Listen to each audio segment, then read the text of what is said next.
पहली थ्योरम है, ठीक है, जिसका नाम है थेल्स थ्योरम। तो थोड़ा सा लिख रखा है क्योंकि थ्योरम करके में कभी क्या होता है, एक एक दो पेज करते हैं, है ना। तो मैंने लिख रखा है कि तो कम समय में समझा सकूं मैं आपको, मेन मकसद है समझाना, ठीक है। तो इसलिए लिखा है मैंने पहले से। तो देखना पहले थ्योरम में देख पेज बना रखा है, ये देखना क्या लिखा है, थेल्स परमेय। एक एक चीज समझाऊंगा, ठीक है। इंग्लिश में इसका नाम है थेल्स थ्योरम। सबसे पहले मैंने कहा था यार कि अगर कोई तुमसे पूछे कि इसको थेल्स परमेय थेल्स थ्योरम क्यों कहते हैं, बोलना थेल्स एक वैज्ञानिक थे मैथमेटिशियन, गणितज्ञ, वैज्ञानिक बोलते हैं ना, एक गणितज्ञ थे जिन्होंने इनके नाम पे प्रमेय है ना, इन्होंने इसको रिसर्च किया होगा, ठीक है, उसके नाम पे थेल्स परमेय थेल्स थ्योरम, ठीक है। अब इसका नाम है बीपीटी। बीपीटी का पूरा नाम है बेसिक प्रोपोर्शनैलिटी थ्योरम, ठीक है। हिंदी में अगर कोई बच्चा जानना चाह रहा है तो हिंदी का मतलब है आधारभूत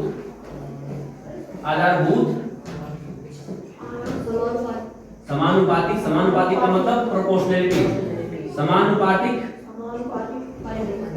परिमेय, ठीक है। आधारभूत समानुपातिक परिमेय, क्लियर है जी। तो हिंदी में इसे बोलते हैं आधारभूत समानुपातिक परिमेय और इंग्लिश में बोलते हैं BPT basic proportionality theorem, clear है। अब देखो आगे बढ़ते हैं थोड़ा सा।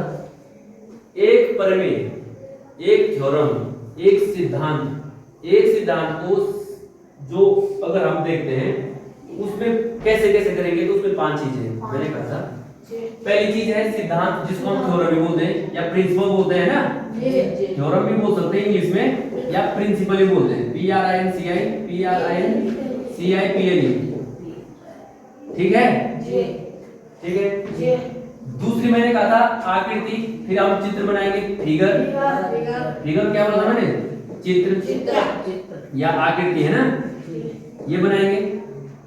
फिर उसके बाद क्या करेंगे, सिद्ध क्या करना है, होता क्या है उसको सिद्ध करना है, इसको बोलते हैं टू प्रूव, ठीक है। फिर हम इसे लिखेंगे। उसके बाद रचना, अगर उसमें कुछ करना है उसको बोलते हैं कंस्ट्रक्शन, TRUCTION, ठीक है। एक भाषा के साथ साथ आपको 3 भाषाएं मिल रही है, कौन कौन सी, हिंदी भी, इंग्लिश भी और गणित भी, है ना। तो 3 ज्ञान के इस धाराओं को इकट्ठा करो, एकत्रित करो, लो, है ना। और फिर हमने करेंगे लास्ट में क्या, प्रूव कि हुआ कैसे, ये होता ऐसा है लेकिन कैसे आया, उसको प्रूव बोलेंगे। तो एक प्रमेय को करने के लिए 5 स्टेप जरूरी हैं और इन 5 स्टेप को बोलते हैं step by step to solve a problem is called algorithm कहते हैं, है ना। क्योंकि गणित में मैंने पहले भी कहा था, कहते रहता हूं तुमको बार-बार, क्योंकि हवा में गणित नहीं चलती है, गणित चलती है एक स्टेप बाय स्टेप। पिछले स्टेप से अगला स्टेप आता है और अगले स्टेप से पिछला स्टेप, दोनों तरफ वाइस वर्सा, है ना। पिछले स्टेप से अगला स्टेप और अगले स्टेप से पिछला स्टेप। ऐसा नहीं है कि मतलब आपने ये किसी स्टेप पे और सीधे उस स्टेप पे, ये हो ही नहीं सकता, ठीक है, गणित तो इसलिए बेटर है कि आप स्टेप बाय स्टेप समझो, ठीक है। गणित की इंपॉर्टेंस यही है। और दूसरा जो गणित मैंने कहा जो मांगती है, वो मांगती है प्रैक्टिस।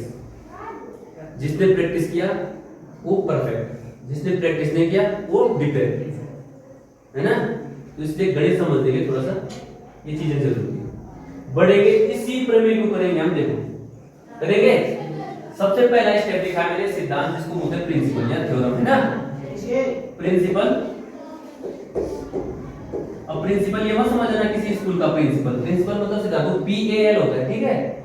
ये प्रिंसिपल है, PHEOREM, थ्योरम का सिद्धांत क्या बोलता है, देखो बेटा सब बच्चे ध्यान से सुनना, ध्यान से देखना। थ्योरम का सिद्धांत क्या कहता है कि यदि किसी त्रिभुज के एक भुजा के समांतर अन्य 2 भुजाओं को भिन्न भिन्न बिंदुओं पर प्रतिच्छेद करने के लिए एक रेखा खींची जाती है, तो ये अन्य 2 भुजाएं एक ही अनुपात में विभाजित हो जाते हैं। ये तो भाषा है, ये क्या है? भाषा। किसकी? थ्योरम की, ठीक है। लेकिन इसे समझेंगे हम चित्र के माध्यम से, ठीक है। तो दूसरा स्टेप है चित्र, जो मैंने आगे देखो चित्र बना रहे हैं, बना रहे हैं। त्रिभुज दे रखा है, ये इसको बोलते हैं फिगर, है ना? फिगर बनाएंगे। त्रिभुज ले रखा है, ले रखा है त्रिभुज, त्रिभुज ले रखा है। अब इस त्रिभुज में तुमको दिख रहा होगा, इस त्रिभुज का नाम है ए बी सी। हम चित्र में क्या बोल रहा हूं कि यदि किसी त्रिभुज के एक भुजा के समांतर, ये भुजा है, इसके समांतर कोई रेखा खींची जाए, प्रतिच्छेद कर रही है अन्य दो भुजाओं को, दो बिंदुओं पे, एक यहाँ पे प्रतिच्छेद कर रही है रेखा, एक यहाँ पे प्रतिच्छेद कर रही है, अरे ना, ये इसके समांतर खींची गई, तीसरी भुजा की समांतर खींची गई है। समांतर किसे कहते हैं? जो कभी आपस में नहीं मिलती, समांतर रेखा है। तो ये इसके समांतर है, ठीक है। प्रतिच्छेद कर रही है इसको, इस भुजा को ई बिंदु पे, इस भुजा को, तो दो ये अन्य दो भुजाएं हैं, ये ए बी भुजा की और ए सी, ये एक ही अनुपात में विभाजित हो जाती है। मतलब ये बोलता है, देखो ए डी बटे डी बी अनुपात ही ना, बराबर ए बटे ई सी, ए बटे ये बराबर होता है, विभाजित हो गई, ये अनुपात हो गया ना। एक अनुपात यहां से लेकर यहां तक, एक अनुपात ये, इसका अनुपात ये, और एक अनुपात यहां से लेकर यहां तक, एक अनुपात यहां से लेकर यहां तक, ये आपस में बराबर होते हैं। ये कहा था थेल्स ने, ठीक है। ये होता है, होता तो ये है, लेकिन इसको आपने क्या करना है? सिद्ध करना है, सिद्ध करना है। तो इसको सिद्ध करने के लिए जो चौथा स्टेप है उसको बोलते हैं रचना, कंस्ट्रक्शन। अगर हमको कुछ कंस्ट्रक्शन करने की जरूरत होती है तो वो कंस्ट्रक्शन देखो मैंने लिख दिया है, देखो ये हमने सिद्ध करना है, इसको हम पोस्ट, ये होता है, इसको सिद्ध करना है ना? टू प्रूव, ये क्या है? ये इसको सिद्ध करना है, ये होता है लेकिन इसको सिद्ध करना है, ठीक है बेटा। अब देखो हमने रचना करी, रचना क्या की? देखो मैंने लिखा है डी को सी से मिलाया, बी को ई से मिलाया, है ना? तो पीछे देखेंगे हम, मिलाएंगे, मिलाऊंगा मैं ऐसे, मेरे पास डॉटेड लाइन दी है, तो डी बिंदु को सी से मिलाया, ये मिला दिया, बी बिंदु को ई से मिला दिया, और हमने डी से एक यहाँ पे लंब खींचा, लंब खींच दिया, किस, और ई से एक लंब इधर खींच दिया, ठीक है।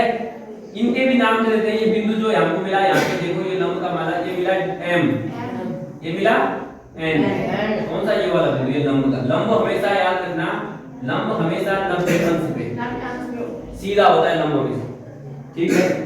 तो उसको कैसे लिखेंगे? ई एन ए बी पे लंब है और डी एम ए सी पे लंब है, तो उसको आप गणित की भाषा में लिखेंगे ई एन किस पे लंब है? ए बी पे, ये किया हमने। और डी एम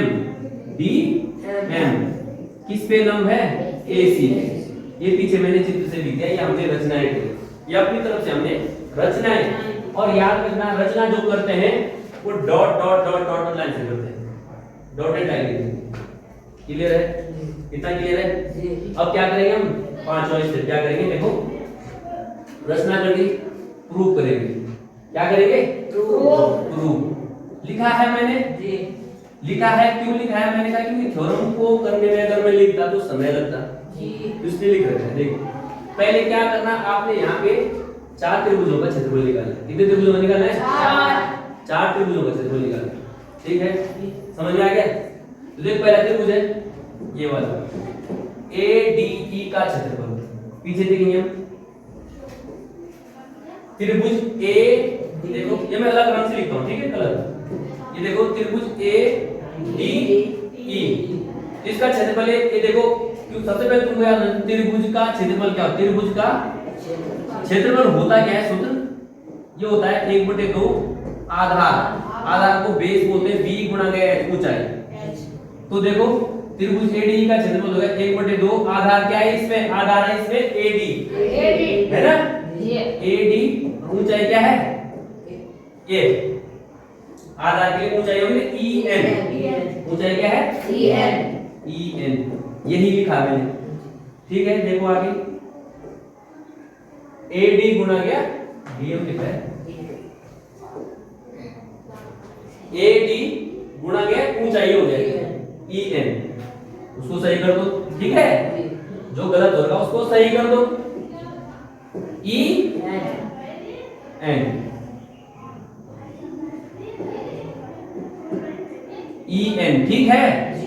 ये बन गई समीकरण पहले, ठीक है। अब पीछे जाओ, फिर चित्र को देखो, चित्र को देखोगे। अब देखो ये वाला त्रिभुज, मैं अलग कलर ले रहा हूं, देखो कौन सा वाला त्रिभुज, ये वाला त्रिभुज देखो, ये त्रिभुज दिखाई दे रहा है रंग से, इसको मैं लगा रहा हूं, देखो ये वाला त्रिभुज। इस त्रिभुज का क्षेत्रफल निकालोगे तो आधार ये हो जाएगा डीबी, हो जाएगा बीडी, डीबी याद आ जाएगा। और ऊंचाई इसकी ये देखो उल्टे में देखो ऐसे, ठीक है।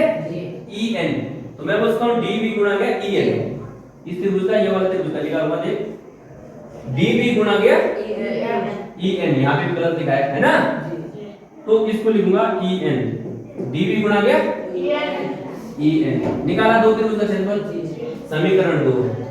इस समीकरण को इसको भाग दिया, दो त्रिभुजों का क्षेत्रफल निकाला, भाग दिया, आधा से आधा कट गया, ई एन से एडी बटे डीबी आ गया, एडी बटे डीबी आ गया, ये आ गया समीकरण 30। त्रिभुज एडी का क्षेत्रफल बटे त्रिभुज बीडी का क्षेत्रफल, ये आ गया, समझ में आ गया। सेम यही चीज ऐसे ही करना है तुमने। अब क्या आगे दो त्रिभुजों का क्षेत्रफल, त्रिभुज एडी का क्षेत्रफल। अब पीछे फिर जाओ चित्र पे, अब त्रिभुज एडीई का क्षेत्रफल, अब देखो, अब मैं अलग रंग से लिख रहा हूं, त्रिभुज एडीई का क्षेत्रफल।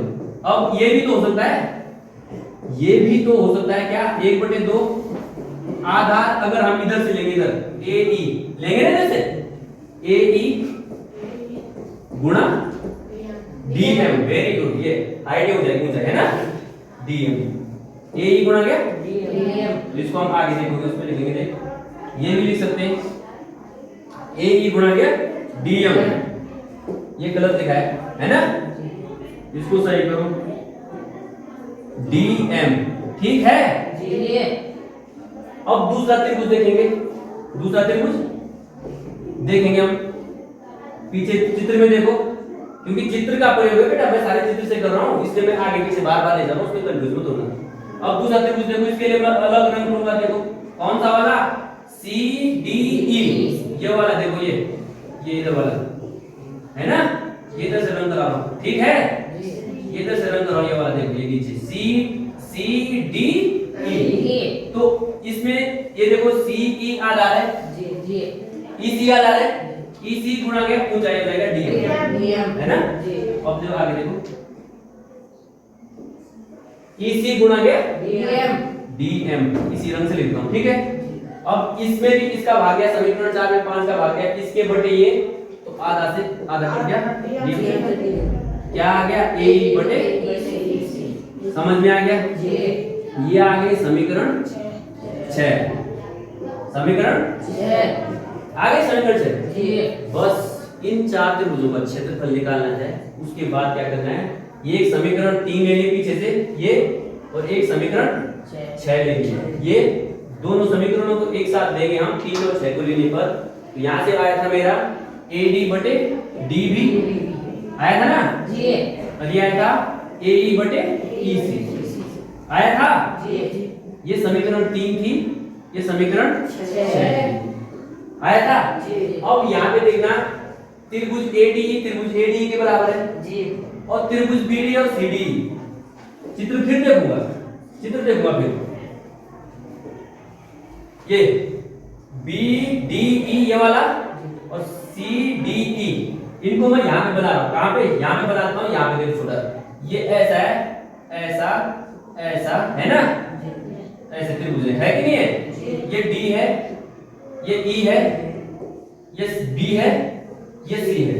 देखो ये त्रिभुज की क्षेत्रफल की सूत्र निकाला ना हमने, तो इनका आधार देखो DE एक ही जैसा है, आधार क्या है, आधार ये एक है कि नहीं है, आधार क्या है,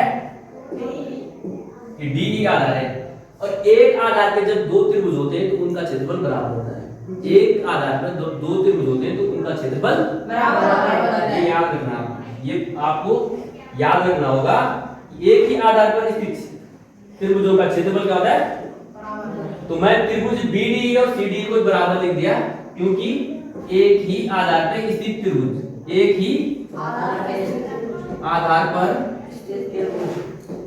स्थित त्रिभुजों का क्षेत्रफल बराबर होता है। त्रिभुजों का क्षेत्रफल बराबर होता है। क्षेत्रफल बराबर होता है, ये याद रखना, ठीक है? समझ में आ गया? इस चीज को देखो, ये चीज हमेशा के लिए कॉन्सेप्ट है। ये कारण लिख दिया, उसका कारण लिख दिया, लिखा कारण। अब क्या है, अब क्या करूं मैं, पीछे देखूंगा। देखो, जब ये दोनों भी नीचे वाले भी बराबर हैं, ऊपर वाले भी बराबर हैं, तो इनसे आप ये कर सकते हो, अगर आप 3 और 6 को भाग दोगे, इधर क्या बराबर है, मतलब हम बोल सकते हैं, गणित ये भी सिखाते हैं कि अगर किसी समीकरणों का दायां पक्ष बराबर है, उनके बाएं पक्ष भी बराबर है। ये बायां है, ये दायां है। अगर बायां पक्ष बराबर है तो दायां भी बराबर हो जाता है। या इससे आप इसे काट दो, एक आ जाएगा, क्योंकि इसके बराबर ये है, इसके बराबर ये है ना? कट जाएंगे, इसका मतलब ये भी बराबर हो जाएंगे और एक स्टेप आ जाएगा। अतः हम कह सकते हैं अतः AD बटे DB बराबर AE बटे EC, और यही सिद्ध करना है। सिद्ध है ना? सिद्ध है। यही सिद्ध करना था, पीछे देखो, यही सिद्ध करना था। AD बटे DB बराबर AE बटे EC, यही सिद्ध करना था। समझ में आ गया? समझ में आ गया?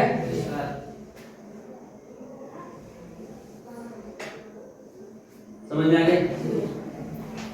ये था, इसमें कंफ्यूजिंग थोड़ा सा क्रिएट होता है। इसलिए क्रिएट होगा कि कंफ्यूजन इसलिए होता है कि आगे पीछे जो मैं कर रहा हूं, मैं 4 त्रिभुजों का क्षेत्रफल निकाल रहा हूं। निकाल कहां से रहा हूं? इस चित्र को देखिए। और सूत्र क्या है मेरे दिमाग में? त्रिभुज का क्षेत्रफल क्या होता है? 1/2 आधार गुणा क्या ऊंचाई, 1/2 आधार गुणा क्या ऊंचाई, वो यहां से निकाल रहा हूं चित्र से। और उसको बस समझने में बच्चों को दिक्कत आती है कई बार। कैसे समझ में दिक्कत आती है? देखो, कई बच्चों के समझ में दिक्कत आती है। दिक्कत क्या आती है कि बच्चे ये नहीं समझ पाते हैं कई बार। देखो, होता क्या है बेटा, माना देखो मैं त्रिभुज खींचा, जैसे एक त्रिभुज खींचा मैंने ऐसे ऐसे, ये खींच दिया, ठीक है? ये त्रिभुज खींचा मैंने, माना ये त्रिभुज है तुम्हारे पास, ये है ABC, इसका आधार ये है ना जी? तो इसकी ऊंचाई कौन सी लोगे तुम? आधार तो ये है, माना आधार ये दे रखा है, ऊंचाई कौन सी लोगे? हमेशा नहीं, ऊंचाई आप जो लोगे, ऊंचाई हमेशा बेटा इसकी, इसको मैं डॉटेड लाइन करता हूं, ऊंचाई हमेशा ये देखो, A से जो लंब गिरेगा ऊंचाई ये होगी, ये होगी ऊंचाई। तब वही तो लिया मैंने, उसमें लिया ना, ऊंचाई किधर ले रहा था मैं, उधर। ऊंचाई आप इधर उधर ले सकते हैं, ऊंचाई तो यही होगी इसकी, है ना? तो यहाँ पे कंफ्यूज मत होना, यहाँ पे कंफ्यूज मत होना। ऊंचाई ये होगी और आधार तो यही रहेगा, BC ऊंचाई, क्योंकि ऊंचाई हमेशा 90 अंश होती है। लिया था मैं, वहां पे लिया था मैं।